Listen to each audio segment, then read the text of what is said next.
Migala. No sé cómo haya sido en el resto de Latinoamérica durante principios, mediados del siglo XX, pero me imagino que fue muy parecido.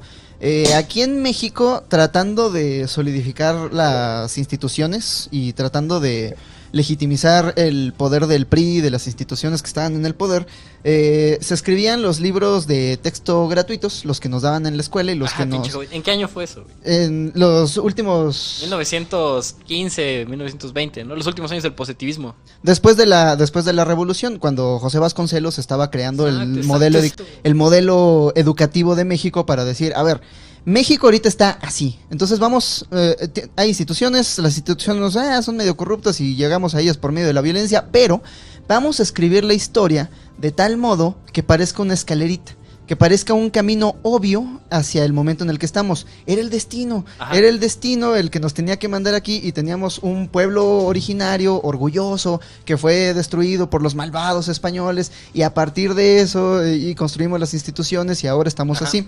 Todo el punto de la historia escrita desde las instituciones es justificar a las instituciones mismas. Exacto, güey. ¿Sabes quién lo hizo, güey? ¿Sabes quién hizo eso? No, pero ¿sabes quiénes más hicieron esa glorificación romanticista del pasado?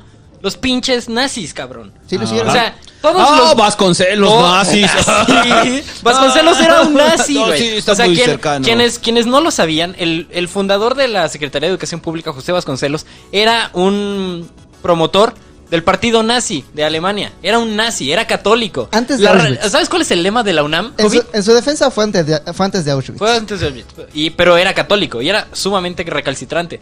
¿Sabes cuál es el lema de la UNAM? Universidad Nacional Autónoma de México. Por mi raza hablará mi espíritu. Por mi raza hablará el espíritu. ¿Qué raza? ¿Y cuál espíritu? ¿Y qué espíritu? El espíritu de Dios, vergas. Y la raza aria o la raza mestiza suprema en la que creía Vasconcelos. La raza de bronce. No sé en cuál creía Vasconcelos. Yo creo que Vasconcelos sí creía en la raza de bronce. La raza cósmica. La raza cósmica. O sea, pero la raza cósmica es una eugenesia, o sea, donde está clasificando como mejor a una raza por encima de otra. Y lo creía es el ideal fascista. Y los italianos hicieron lo mismo. Y todos los estados fascistas, el estado japonés fascista hizo exactamente lo mismo. Una glorificación romanticista del pasado. Entonces, vean a Bolívar. Vean a Chávez con Bolívar. Vean a Díaz Canel en Cuba con Fidel Castro. Son glorificaciones romanticistas del pasado que sirven para justificar las instituciones actuales. Una breve defensa de Vasconcelos. Eran tiempos extremadamente raciales. Uno de los últimos comunicados de la guerra del Pacífico de los gringos decía: estos japoneses pelean como caucásicos. Sí, estaban bien loquitos. Ese es como equivalente a la de Trump de hacen trabajos como los negros. Sí. Vamos, pues si quieren podemos... pendejo, este es para... no estaba brindando, güey. Es que me iba a pasar una cerveza de ahí, pero parece que brindo. A ver, hay una visión ahí, hay que reconocer a mi general Obregón. Persínense, muchachos. Tu madre. Momento de mi general Obregón aquí. Obregón era un genocida, güey. Claro que era un genocida, pero... Yo no voy a glorificar un genocida, no. Nadie va a dejar que de lado que Obregón era un genocida, pero Obregón, como buen genocida y como buen político, tenía esta idea de unificar todos a través de un símbolo.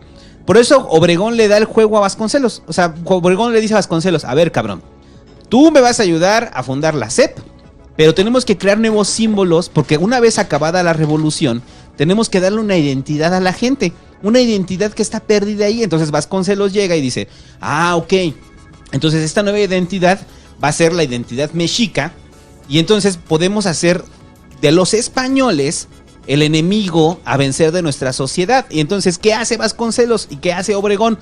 Pues patrocinan a chingos de muralistas, entre ellos Diego Rivera, entre ellos Siqueiros, entre ellos Posadas, en los cuales van a transmitir esta visión de los vencidos. Ajá. Esta visión de los vencidos y esta enorme visión que nos sigue persiguiendo a nosotros los mexicanos, de que vinieron, nos conquistaron, las masacres, las violaciones, somos producto de la violación, y después viene paz, y escribe así en Laberinto de la Soledad, y deja claro algo que ya sabíamos. O sea, que ya sabíamos, pero no lo habíamos aterrizado en las palabras de paz, pues porque es paz. O sea, de que al final de cuentas el mexicano, al momento de carecer de identidad, la única identidad que se puede asumir es de aquella del dominado, del que perdió. del que fue vencido. De ahí viene la palabra de la chingada. Ahí viene la palabra de la chingada. Somos producto de la chingada. Somos producto de una mujer que violaron y nació. Usted nació producto de la violación. Su abuelo nació producto de la violación. Que es a su vez una metáfora de la nación misma.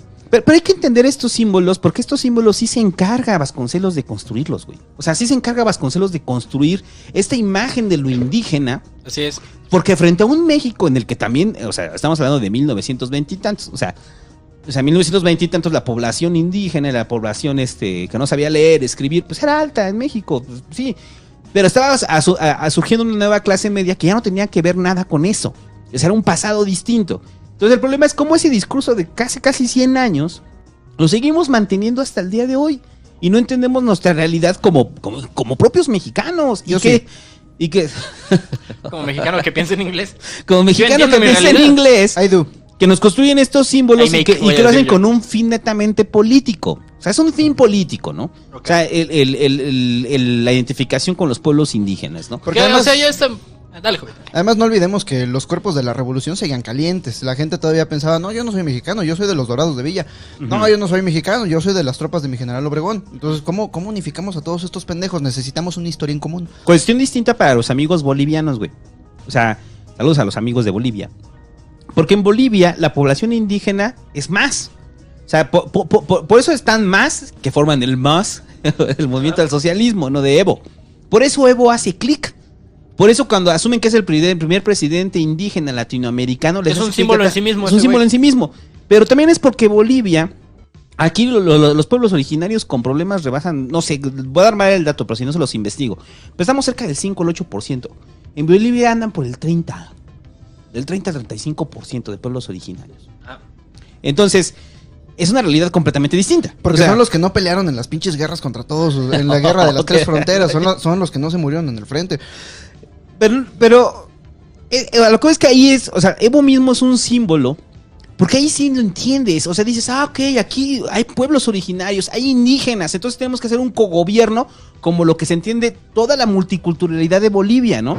Entonces, cuando Evo llega al poder, le empieza a dar voz a esas comunidades indígenas que no estaban ahí. Bueno, aparte tiene sentido que en una, pues, llamemos democracia, pues se le dé voz a la mayoría, ¿no? No, y que es una mayoría que ha sido golpeada y que mucha gente en Bolivia obviamente sintió el cambio de su vida gracias a las políticas de Evo. Vieron cómo subió su calidad de vida. Hasta hace poco. No hace poco. Hasta que esa misma clase sube a la clase media y la misma clase media echa a Evo, ¿no? O sea, porque es que ese es el punto. O sea, una vez que pasan esa brecha, forman una nueva identidad en la cual se asumen como bolivianos. Ajá. En la cual, como bolivianos multiculturales, bolivianos del mundo, ya un discurso indigenista, un discurso indígena como el de Evo, pues ya no te hace sentido. Breve paréntesis. O sea, porque pues yo quiero ser Bolivia, ¿no? Organizaciones internacionales ya analizaron esa elección y decidieron que no hubo fraude. No hubo fraude. No dijeron tal cual que no hubo fraude, dijeron.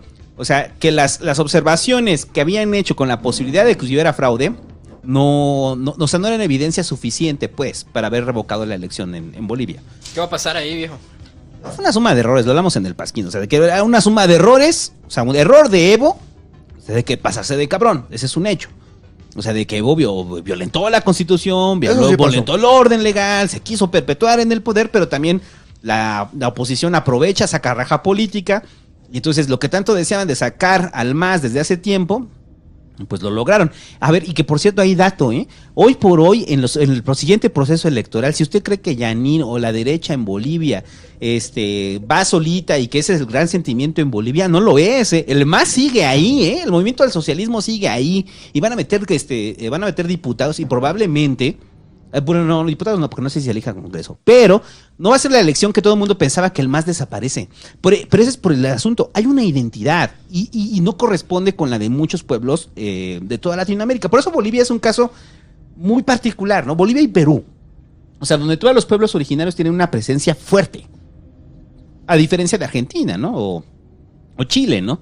O sea, los mapuches están relegados, ¿no? Están aislados y extintos. O sea, sí les pasaron encima bien cabrón. Sí, pero, bueno, ya para aterrizarlo. El asunto es se va construyendo esta ideología, por lo menos en México y en toda Latinoamérica, con respecto a que tengamos la visión del vencido, la visión de la dominación, que nos han dominado durante años, que nos han saqueado durante años, lo cual es cierto. Tampoco podemos decir que no es cierto. Sí es cierto. Es que se nos olvida que no nada más vino el progreso, sino que vinieron las colonias. Y el objetivo de la colonia pues no es desarrollar la tierra y hacer felices a la gente. El objetivo de la colonia es utilizar a la gente para extraer recursos y llevarlos a Europa. Por eso los palacios de Europa son tan grandes y tan bellos. Y la mayoría de la gente no entiende que este proceso en el cual si hubo un saqueo, o sea, si hubo vejaciones sobre los pueblos originarios, o sea, el símbolo de eso es lo que le ha dado continuidad al símbolo de Latinoamérica. O sea, por eso cuando hablamos del saqueo latinoamericano, pues sí, pareciera que sigue siendo una extensión de esa época. Pero también de ponernos de nosotros siempre hemos sido saqueados, nosotros siempre hemos sido vejados, siempre hemos sido violentados, nos quita nuestra capacidad de acción.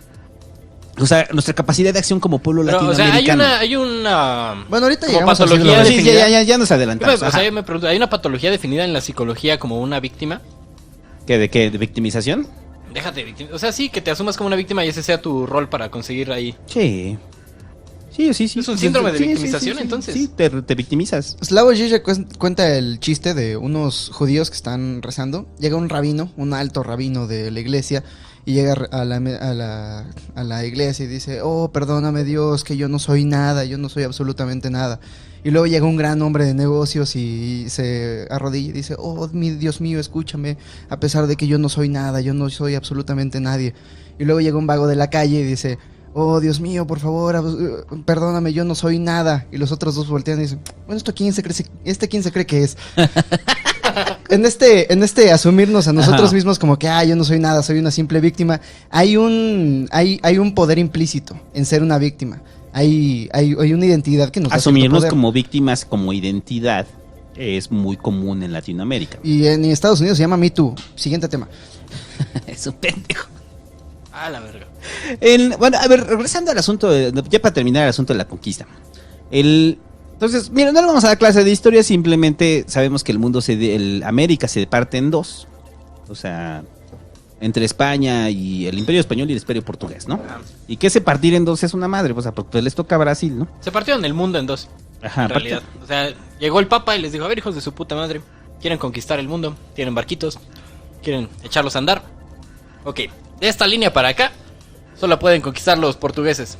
Y de esta línea para acá solamente pueden conquistar los españoles. Y la línea atravesaba el Amazonas. La línea atravesaba el Amazonas, por eso por Brasil fue conquistado por los portugueses y el resto fue conquistado por España, que estuvo chido, ¿no? Porque ve cómo le fue a las colonias africanas. La Guyana francesa y así. Pero no se escucha mucho de ellos en las noticias, ¿o sí? Fueron llegando. Poco a poco, ¿no? Eso pues da el origen incluso al término de Latinoamérica, una América que habla un idioma procedente del latín, y posteriormente a otros términos como Iberoamérica, que fue la América conquistada por la península ibérica, la Panamérica, que es toda la América unida, desde el gringo, desde el Canadá hasta la Tierra del Fuego, ¿no?